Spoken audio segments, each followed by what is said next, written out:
Graças a Deus, estamos de volta aqui no nosso canal. Seja bem-vindo você ao nosso canal aqui, onde nós temos tido o privilégio de estudar uma palavra de Deus, o pão do céu, em o nome do Senhor Jesus. Olha, a resposta de Deus para a nossa vida é semelhante à pergunta que você faz ao Senhor, né? Olha o que diz aqui em Marcos capítulo 11, versículo 27. E tornaram-se a Jerusalém, e andando pelo templo, os principais, os sacerdotes, os escribas, os anciões se aproximaram dele.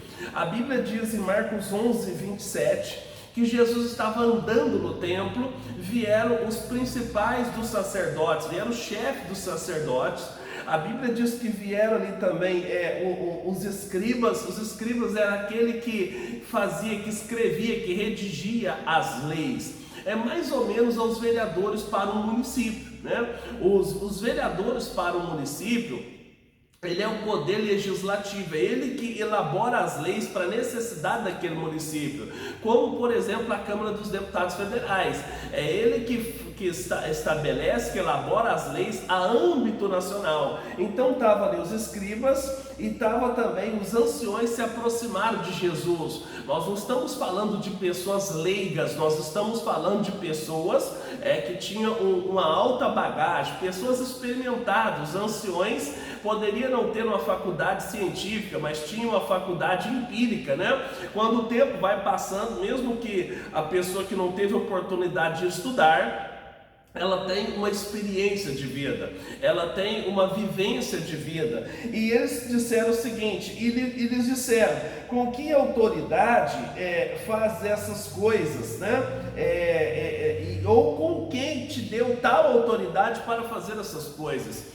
Eles chegam a Jesus e fazem duas perguntas: com que autoridade faz essas coisas? Ou quem deu tal autoridade para fazer essas coisas, né? Fizeram essas perguntas a Jesus. Então veja que Jesus está sendo indagado.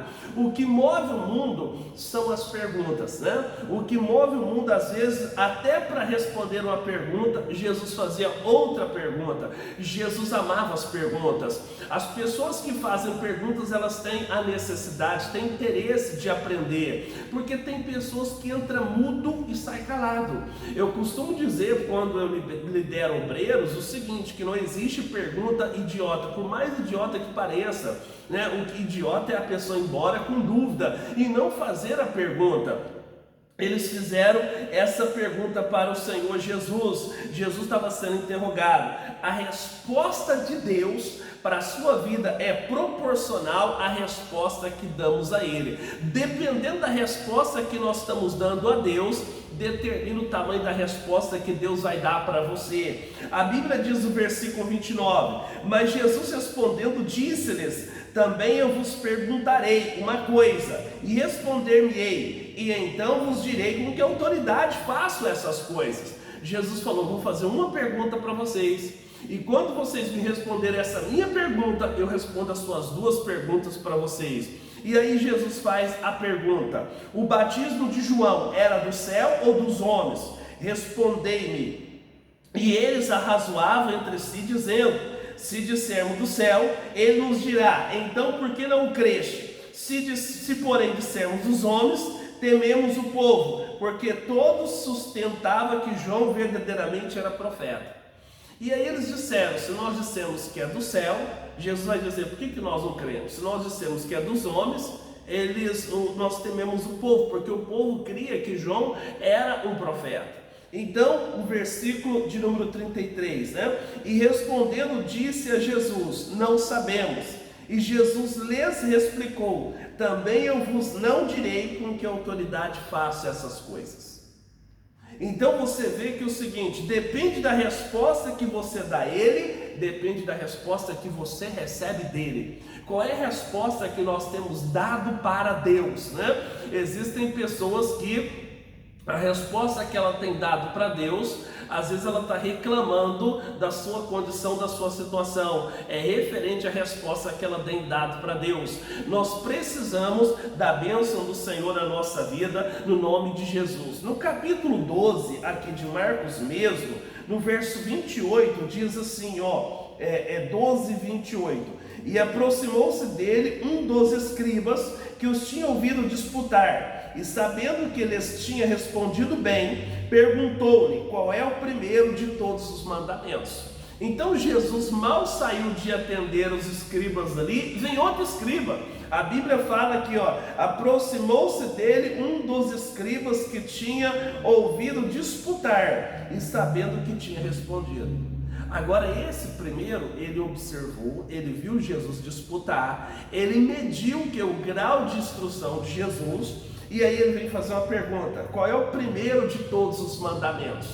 Quando ele faz essa pergunta para Jesus, Jesus responde, verso 29, Jesus respondeu-lhe: o primeiro de todos os mandamentos é: ouve, Israel, o Senhor nosso Deus é o único Senhor. Amarás, pois, ao Senhor teu Deus de todo o teu coração, de toda a tua alma, de todo o teu entendimento, de todas as forças. Este é o primeiro mandamento. E o segundo, semelhante a este, é: amarás o teu próximo como a ti mesmo. Não há outro mandamento maior do que este. Então Jesus começa a dizer: o primeiro de todos os mandamentos é: ouve, ó Israel. Primeiro nós temos que ouvir Deus. Nós temos que parar para ouvir o que Deus está dizendo conosco. A Bíblia Sagrada diz que na ocasião da pesca maravilhosa, a Bíblia fala que Jesus, terminando de falar, ele foi fazer um milagre lá com Pedro, foi em alto mar com Pedro. Às vezes nós não deixamos Jesus terminar de falar. Às vezes ele começa a nos instruir e nós parecemos adolescentes. Eu sei pai, eu sei mãe. Às vezes o adolescente ele é tão teimoso que ele não aprende, não para dar ouvido à experiência dos mais velhos, do pai, da mãe, né? Então acontece o seguinte: nós às vezes estamos deixando Jesus falar. Nós temos que deixar ele falar conosco. Que fique bem claro, ele não vem e fala: eu sou Deus, com uma voz de terrorismo. Ele fala o nosso coração, o nosso espírito. Ele fala com a sua palavra. E nós temos que meditar nas Sagradas Escrituras o que ele tem para a nossa vida. E aí ele continua dizendo: amarás ao seu Deus de todo o teu coração, de toda a tua alma, de todo o teu entendimento, de todas as tuas forças. Esse é o primeiro dos mandamentos. Aí no verso 31 ele diz o segundo: e o segundo é semelhante a este, amarás o teu próximo como a ti mesmo. Não há outro mandamento maior do que esse. Jesus diz primeiro a Deus incondicionalmente, em toda circunstância, e depois ao próximo como a nós mesmos.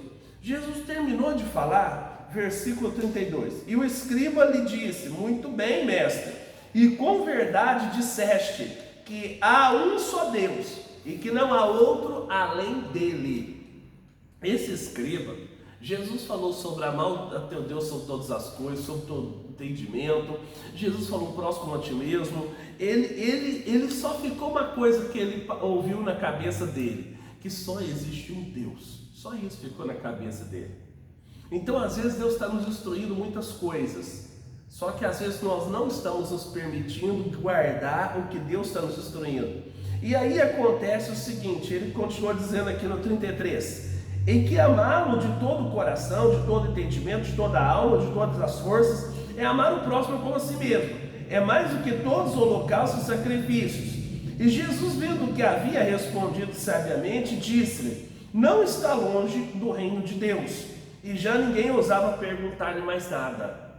Quando esse escriba, ele começa a falar, Jesus percebeu que ele tinha uma certa noção das Escrituras. E Jesus diz para ele, em outras palavras: o que você sabe está te aproximando do reino de Deus. Eu pergunto para você, qual é a noção que você tem, qual é a ciência que você tem da palavra de Deus? O contato que você tem com as Escrituras Sagradas está te aproximando do reino de Deus? Está te aproximando do Senhor? Nós precisamos estar nos aproximando do Senhor, em nome do Senhor Jesus, para que Ele venha abençoar, né? Então o que você sabe te aproxima do reino de Deus. Aí diz aqui em Lucas capítulo 10, versículo de número 25, Lucas 10, 25. Olha o que diz aqui, e eis que se levantou um certo doutor da lei, tentando e dizendo: mestre, que farei para herdar a vida eterna? Jesus, né, ele sendo filho de Deus, ele era mais bombardeado, mais perseguido do que qualquer pessoa. A Bíblia fala que ele foi tentado em tudo e sem pecado concedeu a sua oração. E a Bíblia fala que levantou um certo doutor da lei tentando dizer: mestre, que farei para herdar a vida eterna? 26. E ele disse: que está escrito na lei, como leste, né? Então, como esse escriba chega até Jesus, Jesus pergunta para ele: viva por aquilo que você sabe. O que está escrito na lei? Como você lê? Viva por aquilo que você sabe. As minhas bênçãos de Deus não são dadas por merecimento, não. Mas é até onde eu tenho entendimento que Deus pode fazer. Até onde eu tenho entendimento que Deus pode dar. Então ele está dizendo aqui, viva por aquilo que você sabe. Nós temos que procurar conhecer, saber mais da palavra de Deus. A Bíblia Sagrada diz que o povo sofre porque lhe falta o conhecimento. Porque rejeitaste o conhecimento. Nós temos que estar na bênção do nosso Deus, em nome do Senhor Jesus. Em Lucas capítulo 1, já que nós estamos em Lucas, versículo de número 30, olha o que diz aqui, o texto é conhecidíssimo, né? Lucas 1,30. Disse-lhe então o anjo: Maria, não temas, porque achaste graça diante de Deus. Então, de Malaquias a Mateus, houve um período de 400 anos de silêncio, que Deus não falava de forma alguma com o ser humano. E nesse período, a Bíblia fala que o anjo vem e fala com Maria. E o anjo fala: você achou graça aos olhos de Deus, você agradou a Deus. E quando o anjo fala isso para ela, ele diz aqui mais no versículo 31, eis que em teu ventre conceberás, darás à luz um filho, e pôr-lhe-ás o nome de Jesus. E esse será grande, será chamado Filho do Altíssimo, e o Senhor Deus lhe dará o trono de Davi, seu pai, e reinará eternamente na casa de Jacó, e seu reino não terá fim. E disse Maria ao anjo: como se fará isso, visto que não conheço varão? Então vejamos que o anjo está falando: olha, vai ser grande, no seu reinado não está fim, está falando das promessas de Deus, está falando das bênçãos de Deus para o ministério do Senhor Jesus. Maria interrompe. Às vezes, irmãos, a Maria se semelha a mim, se semelha a você. Nós interrompemos o Senhor Jesus falando. Não deixamos Jesus falar até o final. E aí ela fala: mas como é que vai ser isso se eu sou uma moça, eu não conheço homem nenhum? Aí o 35, e respondendo o anjo, disse-lhe: descerá sobre ti o Espírito Santo, e a virtude do Altíssimo te cobrirá com a tua sombra. Pelo que também o santo que de ti há de nascer será chamado Filho de Deus, né? E versículo 36, e eis que também Isabel, tua prima, concebeu um filho em sua velhice, e é este o 6º mês para aquele que é chamado estéril. Versículo 37, porque para Deus nada é impossível. Aqui é Deus falando com Maria, né? Muitas das vezes Deus está falando comigo, Deus está falando com você, né? E aí acontece o seguinte: nós ouvimos a palavra de Deus, Deus profetiza na nossa vida que vai ser conosco, que nós seremos uma bênção, que Ele vai abrir as portas, e nós perguntamos: Deus, como é que o Senhor vai fazer isso? Como é que o Senhor vai fazer dessa maneira? A Bíblia diz no versículo 37, porque para Deus nada é impossível. O nosso Deus não tem possibilidade para o nosso Deus, porque Ele é Deus. Nós esquecemos que para Deus nada é impossível. O nosso Deus é o Deus dos impossíveis. Nós temos que colocar no coração: Deus, eu creio no impossível do Senhor na minha vida, no nome do Senhor Jesus. Vamos orar? Eu quero fazer uma oração, quero abençoar a sua vida, em nome do Senhor Jesus. Pai, eu abençoo essa pessoa, meu Deus, que muitas das vezes, como Maria, nós temos, ó Deus, o Senhor tem falado conosco, nós temos perguntado: como o Senhor vai fazer isso? Nós, às vezes, ó Deus, não acreditamos. Que toda incredulidade cai por terra. Como diz a tua palavra, Deus, que para o Senhor nada é impossível. Em nome de Jesus, eu declaro a vitória do Senhor sobre cada vida para a tua glória e graças a Deus. Amém. Amém? Que Deus te abençoe em nome de Jesus.